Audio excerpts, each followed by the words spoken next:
나는 10대 때부터 우울과 불안, 무기력에 시달렸다. 아무런 의욕도 나지 않고 때론 눈물이 났다. 왜 나만 이러지? 내 정신력이 약해서야. 이겨내야 해. 20살이 되어 처음으로 항우울제를 처방받았다. 처음엔 효과가 있었지만 몇 달 만에 다시 우울이 찾아왔다. 용량을 높이고 종류를 바꿔도 마찬가지였다. 기자가 되고 나서 의구심은 더 커졌다. 나뿐 아니라 전 세계적으로 더 많은 사람들이 심각한 우울과 불안을 느끼고 있었다. 나는 문득 궁금해졌다. 혹시 약으로 해결할 수 없는 것이 아닐까? 호르몬이나 약한 정신력이 아닌 우울과 불안을 일으키는 근본적인 원인은 무엇일까? 나는 저명한 심리학자들과 우울과 불안을 이겨낸 사람들까지 전 세계에 200명이 넘는 사람들을 심층 취재했다. 그리고 마침내 발견했다. 우울과 불안의 근본적인 원인은 정신력도 유전도 아니었다. 바로 단절, 즉 잃어버린 연결에 있었다. 내가 발견한 현대 사회에 만연한 우울과 불안의 7가지 원인은 다음과 같다. 이 중 몇 가지를 살펴보자. 1. 의미 없는 일이 영혼을 갉아먹는다. 페인트 가게에서 일하는 필립스의 하루는 늘 똑같다. 손님이 색을 고르면 기계에 넣고 잘 섞은 다음 페인트통을 건넨 뒤 돈을 받고 인사를 한다. 감사합니다, 손님. 다음 고객을 기다리고 또 같은 일을 반복한다. 아무런 즐거움도 없이 지루한 삶이 계속된다. 그는 자신의 인생이 가치 없는 것처럼 느껴진다고 했다. 나는 노동이 우울, 불안과 어떤 연관이 있는지 궁금했다. 그러던 중 노동과 우울의 연관성을 연구하는 호주의 정신과 의사 마멋을 만났다. 마멋은 영국의 1만 8천 명의 공무원과 인터뷰를 했다. 공무원들은 직급에 따라 재량권이 다르게 부여된다. 그는 재량권 차이가 건강에 미치는 영향을 알고 싶었다. 수년간 인터뷰를 한 마멋은 놀라운 결과를 발견했다. 중대한 결정을 자주 하는 고위 공무원이 스트레스가 더 클 것이라고 생각했지만 결과는 반대였다. 고위 공무원들은 하급 공무원들보다 심장마비에 걸릴 가능성이 4분의 1로 낮았다. 지위가 올라갈수록 우울증에 걸릴 확률도 낮아졌다. 또한 같은 지위라도 재량권이 많은 사람이 재량권이 적은 사람보다 우울해질 가능성이 훨씬 낮았다. 일에서의 최악의 스트레스는 무거운 책임감을 견디는 것이 아니다. 자율성 없이 모든 일을 통제받고 지시받는 것, 의미 없는 일을 계속 반복하는 것이 우울과 불안을 증폭시킨다. 2. 희망을 빼앗긴 자리에 불안이 자란다. 내 친구 에이미는 대학 때부터 유능한 친구였다. 졸업 후 석사 학위를 취득했고 구직 활동을 했다.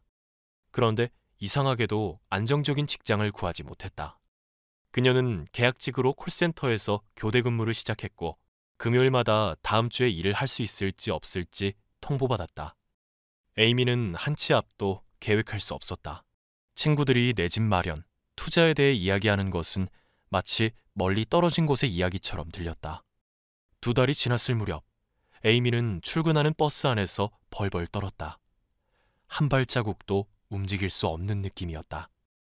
지난 수십 년간 더 많은 사람들이 에이미와 비슷한 종류의 불안감을 가지게 됐다.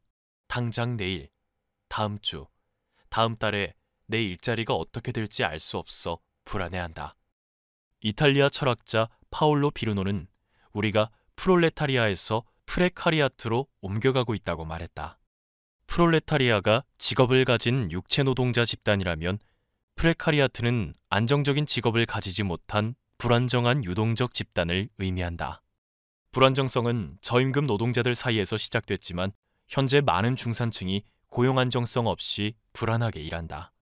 그러면서 프리랜서나 긱경제라는 그럴듯한 이름을 붙인다. 미래에 대한 안정성은 이미 사라진 지 오래다. 미래에 대한 희망을 빼앗긴 많은 사람들은 우울과 불안의 고통으로 빠져들고 있다.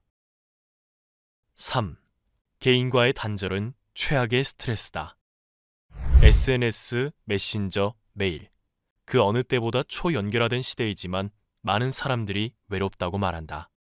그 이유는 무엇일까? 시카고 대학의 신경과학자 카치오포는 한 실험을 했다. 100명의 참가자들은 일상적인 생활을 하다가 하루 9번 호출기가 울릴 때마다 2가지 행동을 해야 했다. 첫 번째는 자신이 얼마나 외로운지 혹은 친밀감이나 유대감을 느끼는지를 쓰는 것이었고, 두 번째는 그때마다 침을 뱉어 보관하는 것이었다. 카치오포는 데이터를 보고 깜짝 놀랐다. 외로움을 느낄 때 침 속의 코르티솔 농도는 신체 폭력을 당할 때와 비슷한 수준이었다. 그렇다면 여기서 외로움이란 무엇일까? 카치오포는 말했다. 외로움은 다른 사람들의 부재에서 오는 것이 아니에요. 다른 사람들에게 중요한 무엇인가를 자신이 공유하지 못한다는 느낌이죠. 주변에 배우자나 가족, 직장 동료가 있다 하더라도 그들과 서로 의미 있는 것을 공유하지 못한다면 외로울 수밖에 없다는 것이다. 이러한 단절은 전 세계에 퍼져버렸고, 누구와도 연결되지 못하는 외로움은 사람들을 우울과 불안으로 몰아넣고 있다. 아직도 우울과 불안이 개인의 정신력 문제라고 생각하는가? 우울과 불안은 정신력의 문제가 아니다. 우리에게는 완전히 새로운 해결책이 필요하다. 아마존 1위, 뉴욕타임스 베스트셀러, 행복을 도둑맞은 시대, 마음의 면역력을 되찾는 법, 벌거벗은 정신력. 이 콘텐츠가 도움이 되었다면 구독과 좋아요를 눌러주세요.